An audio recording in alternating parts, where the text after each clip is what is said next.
Regarded as one of the most elite fighting forces within the Imperium, the Deathwing serve as the armour-clad first company of the Dark Angels.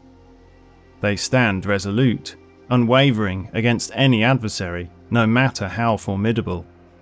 Their missions, often deemed too perilous or complex for most to undertake, are met with unyielding resolve.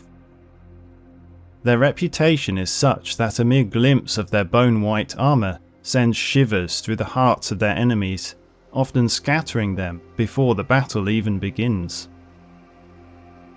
The origins of the Deathwing trace back to the formative days of the Great Crusade in the late 30th millennium. When the First Legion, the Dark Angels, were finally reunited with their lost Primarch, Lionel Johnson, on the verdant yet perilous death world of Caliban, a new era of organisation and discipline dawned. The Lion brought with him the structured wisdom of the Order on Caliban, infusing the largely Terran-born Astartes of the First Legion with these new doctrines. Lionel Johnson's principles of loyalty, discipline, and self-reliance became the bedrock of the Legion's operations. Under his meticulous guidance, the First Legion were reorganised into specialised formations, collectively known as the Hexagrammaton, or the Six Wings. These elite units operated independently of the standard chain of command. Their existence, a blend of the ancient Terran military traditions and the knightly orders of Caliban. Before the establishment of the Space Marine Legions, the Astartes were arranged into formations known as the Six Hosts of the Angels of Death, each with its distinct specialisation and purpose. With their Primarch now leading them, the Dark Angels adopted both the legacy of the Six Hosts and the organisational ethos of the Order, giving rise to the Six Wings of the First Legion. Among these, the Deathwing stood out as an elite corps of early Cataphractii Terminator armoured warriors. Their domain was that of harrowing actions, shock assaults, and surgical strikes. Born from the remnants of the Host of Crowns, a formation renowned in its prime for its linebreaker squads and sharpshooters, the Deathwing inherited a legacy of resilience and ferocity. Following a devastating incident that shattered the Host of Crowns, its surviving elite swore solemn oaths. No Deathwing warrior would ever yield to the enemy, choosing death over dishonour or retreat. The Deathwing excelled in special operations, often working in tandem with other Legion units. They were the counterpart to the more numerous Stormwing, with diverse sub-disciplines within their ranks. Among their ranks were the revered Linebreakers, veteran infantry who shattered enemy formations to create and exploit crucial openings, and the Lifeguard Cadre, tasked with protecting high-ranking officers of the Legion.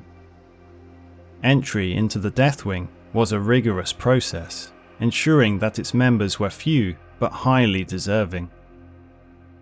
As the Horus Heresy progressed, and the Dark Angels' command structure suffered heavy losses, the veterans of the Deathwing assumed greater responsibilities, gradually taking on a dominant role within the Legion's hierarchy and on the Council of Masters.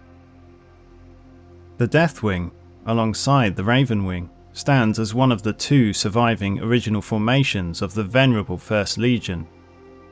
Now known in the late 41st millennium as the Dark Angels chapter, these veteran warriors form the first company, the Deathwing, renowned for their prowess and unwavering resolve. Arrayed in the formidable Terminator armour or standard power armour as the battlefield dictates, the Deathwing benefit from the Dark Angels' vast resources, allowing them to equip their entire first company with nearly impenetrable Terminator armour, electrifying power weapons, and towering relic shields.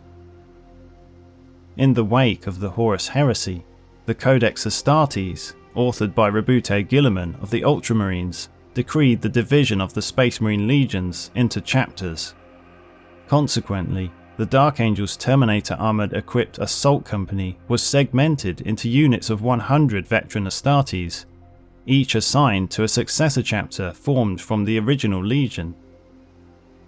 Promotion to the coveted Deathwing Company is not merely an elevation in rank, but an induction into the chapter's inner circle, where the newly initiated learn the harrowing truth of the Dark Angels' past. The end of the Horus Heresy saw their Primarch, Lionel Johnson, betrayed by his own second-in-command, Luther, on Caliban. This betrayal culminated in a cataclysmic battle, with Luther striking down the Lion before he and his chaos-corrupted followers were cast into the warp by the ruinous powers. These traitors, known as the Fallen, are the eternal quarry of the Dark Angels and their unforgiven kin, who seek their repentance or death to secure the Emperor's forgiveness. The Deathwing are the vanguard in this relentless hunt, requiring the best warriors equipped for this grim task, for the Fallen are both cunning and formidable. Only the most skilled and loyal Dark Angels can join the Deathwing, undergoing grueling rites of initiation that test them mentally, physically and spiritually. These initiates must survive the march of the Shattered Crowns, master the 13 blade sequences of the Argent Spire, and recite the 9-fold invocation from memory, a lengthy ancient tract in Old Calibanite. Upon proving themselves, they gradually learn the dark truth of Luther, fueling their anger, hatred, and commitment to capturing the Fallen. This indoctrination breeds warriors of unwavering devotion and unquestioning loyalty, willing to follow any order, no matter how callous, to achieve the chapter's goals. The Deathwing excel in hard-hitting assaults, delivering battle-deciding strikes with precision and ferocity.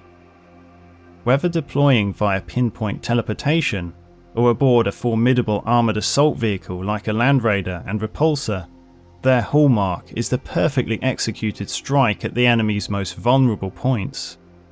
These assaults are nearly impossible to thwart and have secured countless victories. When not hunting the Fallen, the Deathwing undertake the most desperate and dangerous missions, boarding infested space hulks, executing unsupported alpha strikes, and facing the galaxy's most horrific foes, from possessed abominations to Xenos monstrosities and demonic engines.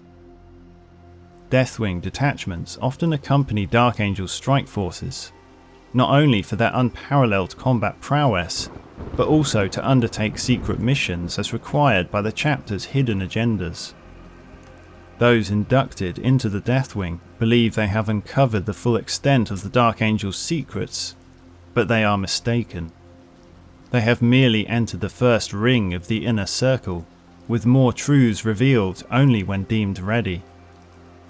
New Deathwing members are prepared for these deeper secrets through a gradual process, fostering their combat skill, devotion, and selflessness. They eschew arrogance and false platitudes, seeing them as weaknesses embodied by Luther and his followers. To the Deathwing, their abilities are simply the baseline necessary to fulfill their sacred duties. Compassion, remorse, and fear hold no sway over them. Only their devotion to the chapter matters. Deathwing Knights stand as the most formidable warriors within the first company of the Dark Angels. Robed and cowled, they embody an imposing and almost ethereal presence. Their silent strength and veiled nobility invoking the legacy of the Lion himself.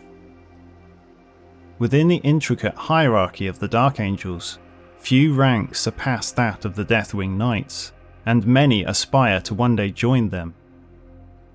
To become a Deathwing Knight, mere battlefield prowess is insufficient.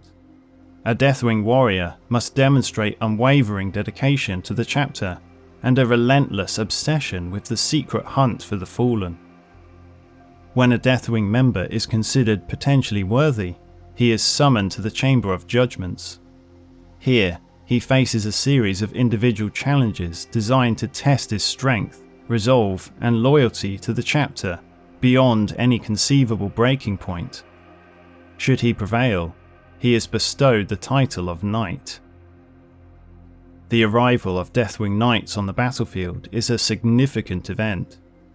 They are deployed only in times of great need or when there is a strong likelihood of encountering the Fallen. Often, their sole appearance in a campaign occurs during its final, decisive moments, where they teleport in to obliterate the greatest threats. Towering war machines, mighty Xenos creatures, tyrannical rulers, and monstrous demons all have met their end at the hands of the Deathwing Knights. The presence of these elite warriors signals the imminent destruction of the enemy's most formidable forces. Their silent determination and peerless combat skills are a testament to their unyielding devotion to the chapter. Deathwing Knights are not only a symbol of material prowess, but also a beacon of the Dark Angels' relentless pursuit of vengeance and redemption. Strike Masters serve as the lieutenants of the Deathwing, but their role encompasses far more than battlefield command.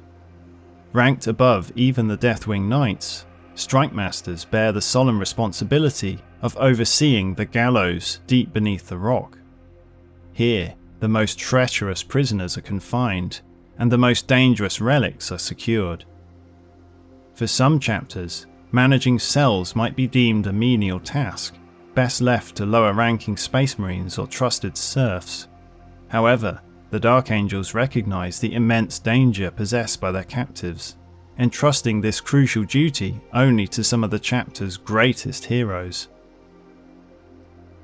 The most revered vehicles, those that have served the Dark Angels chapter with unparalleled distinction or achieved notable accomplishments, are bestowed a great honour, induction into the Deathwing. These venerable land raiders, repulsors, and other battle tanks have their hulls painted bone white, adorned with the sacred signs and markings of the Deathwing, forever reserving their use for the First Company. This transformation is a testament to their storied service and an emblem of their elevated status within the chapter. Venerable dreadnoughts, too, may bear the bone-white armour of the Deathwing. Their occupants are veterans who served with distinction in the First Company before being wounded and interred within these mighty war machines. Many of these entombed warriors have borne witness to the chapter's secretive hunt for the Fallen. Their accumulated wisdom and battle-hardened experience are invaluable, and it's not uncommon for current members of the Inner Circle to descend into the lower bays of the armory, seeking the sage advice of these ancient and revered dreadnoughts. In the ranks of the Deathwing, these honoured vehicles and dreadnoughts serve as powerful symbols of the chapter's enduring legacy and relentless pursuit for redemption. They stand as silent sentinels, embodying the stoic determination and unwavering resolve of the Dark Angels in their eternal quest. The First Company of the Dark Angels is commanded by Belial, the current Grand Master of the Deathwing. Following a spectacular victory during the Third War for Armageddon in year 999 of Millennium 41, Belial assumed the mantle of Grand Master of the Deathwing after the violent death of his predecessor aboard the Space Hulk Carnal Shrine. Belial's elevation to Grand Master of the Deathwing was unanimously endorsed by other Masters and Grand Masters of the chapter. Swiftly thereafter, he earned the approval of the chapter's Supreme Grand Master himself, along with the admiration and unswerving loyalty of those under his command. Belial's path to becoming Grand Master of the Deathwing is marked by countless great deeds, each a testament to his loyalty and valour. The annals that record his life are locked away, accessible only to future Grand Masters who might learn from his many victories. These records tell of his origins on the semi-feudal world of Burgundia, where he was born into the knightly society of the Ebon Star. Imbued with a deep sense of honour and duty from birth, Belial challenged a visiting Dark Angels chaplain to single combat, impressing him enough to be swiftly recruited, despite his inevitable defeat. Belial brought to the Rock his determination and courage, excelling in all areas of training. His ascension to Master of the Third Company came after he single-handedly slew the Chaos Lord Furion of the Skull-Size Warband. Furion, a follower of Khorne, had already burned 17 star systems to the ground. In the brutal fighting that ensued, Belial led a rearguard action into the Temple Saturnus, ultimately striking down Furion in single combat. Azrael himself then appointed Belial as Master of the Third Company, awarding him the Sword of Silence, a blade forged from the same meteorite as the Sword of Secrets, traditionally granted to the chapter's greatest fighter. Belial further distinguished himself at the Battle of Pishina IV, defending Cadillus Harbour against a greenskin horde led by Ghazghkull Thraka. Though wounded, Belial continued to lead his warriors for weeks, buying time for the rest of the Dark Angels chapter to arrive and save Pishina IV. This heroism earned him promotion to Grand Master of the Deathwing following Gabrielle's death. Belial's tally of victories is long and storied, yet he celebrates none of them, instead dwelling on his defeats. His severe upbringing and stern ways of the Dark Angels drive him to lead his warriors with a relentless focus on improvement. After every battle, regardless of victory, he assigns each combatant specific penances, battle drills, hymnals, or arduous rites of atonement. His methods have led to unparalleled success, converting even the most skeptical within the chapter to his ways. As a warrior, Belial's combat technique is devoid of flourish or artifice, driven instead by ruthless efficiency and well-honed strength. Each of his parries and thrusts is a decisive, precise act. His strategies and tactics mirror this approach, leading him to victory in ruinous cityscapes, fierce boarding actions, grueling space hulk clearances, and every other facet of war. Belial's unyielding dedication and tactical brilliance continue to define the Deathwing, solidifying their place as one of the most elite fighting forces within the Imperium